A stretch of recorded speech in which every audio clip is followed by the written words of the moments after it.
Good afternoon. I just returned from the scene of a horrific accident that led to a high-level anxiety all the way from Western New York to Albany to Washington. But before I describe the details, I want to be very, very clear to Americans and New Yorkers. At this time, there is no indication of a terrorist attack. Let me repeat that. At this time, there is no indication of a terrorist-involved attack here at the Rainbow Bridge in Western New York. At 11:27 this morning, a car going at a very high rate of speed crashed into a median at Niagara Street, just minutes from here. It's in the city of Niagara Falls, near one of the border crossings into Canada, the Rainbow Bridge. There are 4 border crossings here in Western New York. This is one of the busiest crossings, not just in Western New York, but along the entire U.S.-Canadian border. And it happens on the busiest travel day of the year. So naturally, in a time of heightened alert, everyone sprang into action. It crashed into a Customs and Border Patrol booth, and the car and the booth immediately exploded. Burst into flames. I saw the video of an airborne vehicle that was absolutely surreal. You actually had to look at it and say, was this generated by AI? Because it was so surreal to see how high in the air this vehicle went, and then the crash and the explosion and the fire. That video will be released very shortly. As I said, we're not aware of any threats to this area, but I state the caveat that the investigation is ongoing. If you can imagine, this vehicle basically incinerated. Nothing is left but the engine. The pieces are scattered over 13, 14 booths. So it is a large scene, and it's going to take a lot of time for our federal law enforcement partners, who are with me here today and I'll identify, to be able to piece together the real story, to identify the make of the car. Obviously, there is not a license plate. I've been briefed by law enforcement for the last hour. New York State Police, Colonel Andy Crow, Colonel Allen, other law enforcement officials. I've been joined by Andy Bowker, who's the special agent in charge of the Customs and Border Patrol. I was also briefed by the SAC from the FBI. Also is on the phone with Secretary of Homeland Security Mayorkas. The FBI Director, Christopher Bray, has reached out. The White House has reached out. My staff has been in communication with all of them. I spoke with Senator Schumer, Senator Gillibrand, Congressman Higgins, local law enforcement, as well as local elected officials, because the world is watching to find out what happened here. And again, at a time when there's such high anxiety, stress levels are already high, and we've been on heightened alert since October 7th. That's why it's so important for me to stand here and tell the world, based on what we know at this moment, and again, anything can change, there is no sign of terrorist activity with respect to this crash. We have identified that this is a local individual, a Western New Yorker. 2 individuals died in the vehicle. The Border Patrol individual working in the booth was injured. The booth literally protected that individual. They went to the hospital with minor injuries and have been released. There is also, again, the busiest travel day of the year. There's a major disruption. And first of all, our cross-border travel. Right now, the Rainbow Bridge will remain closed while law enforcement continues investigation. Again, this is a large, widely scattered scene, and we're trying to identify all the elements to make sure that there is no unforeseen situations that we need to address before we can open again to the public. We're going to make sure the public is safe before they go back on the Rainbow Bridge. Also make sure the structural integrity of the booths. Also very important, our state DOT will be involved in that as well. The Whirlpool Bridge and Lewiston Queenston Bridge opening early this evening, probably open by now. Can anybody confirm that? Yeah.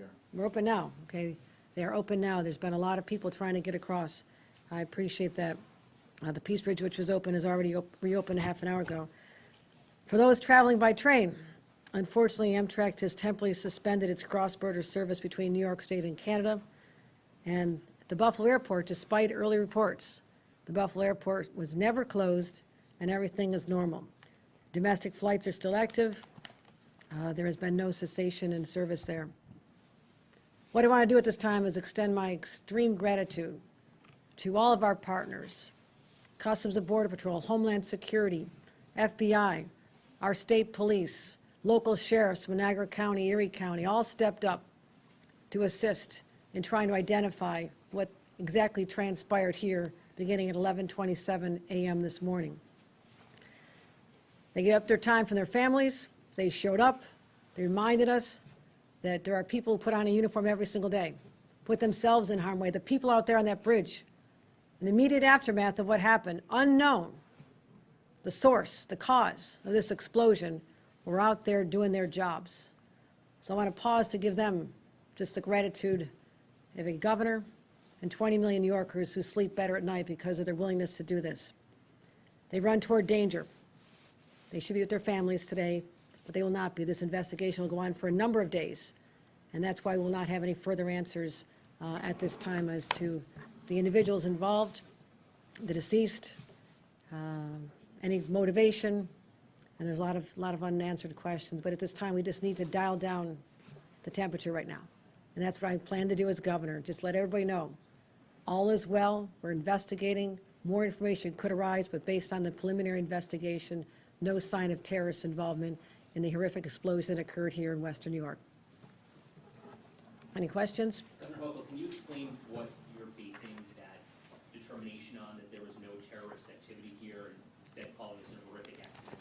That's based on my briefings with experienced law enforcement, with the FBI, Homeland Security, and the Customs and Border Protection. They brought experts.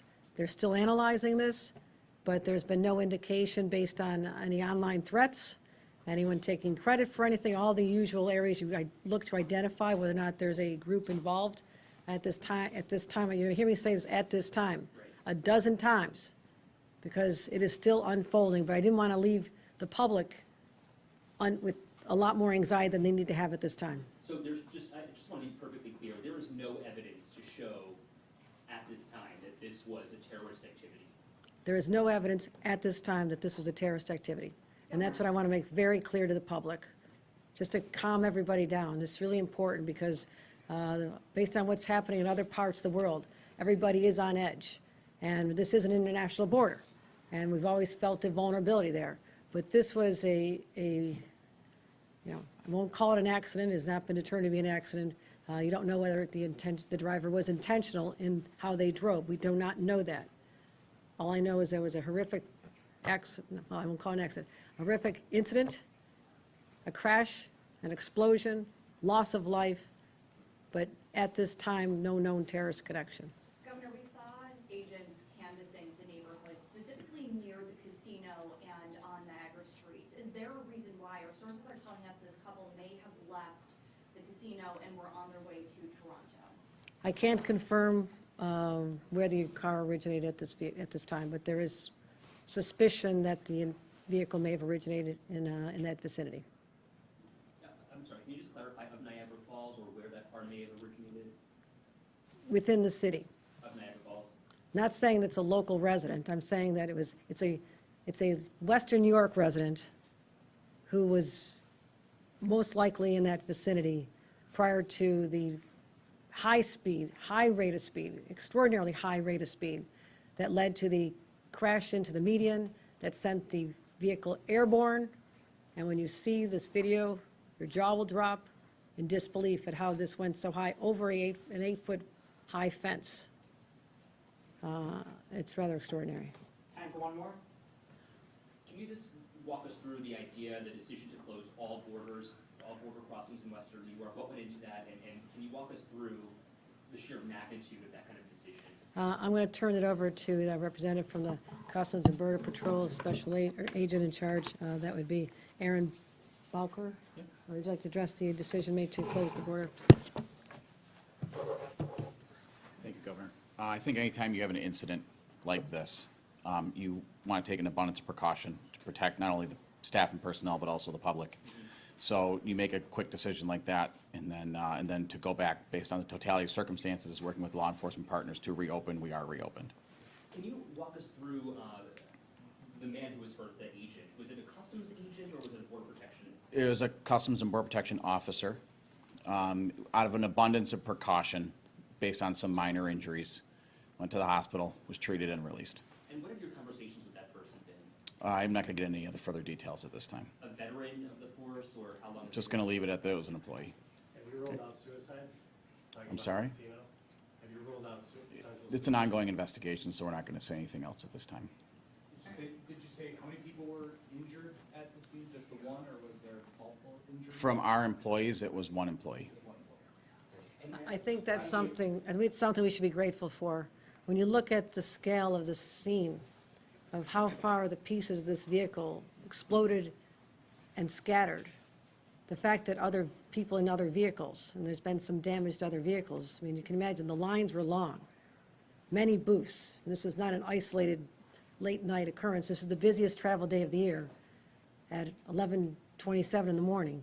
People are on the road, so it was a very congested area, and thank God there was no one else injured. It could have been much more cataclysmic, and so, but thank you all for coming out. I appreciate your attention and helping us let the public know to dial back the anxiety associated with this event. Thank you. Thanks, everybody. Mr. Bapper,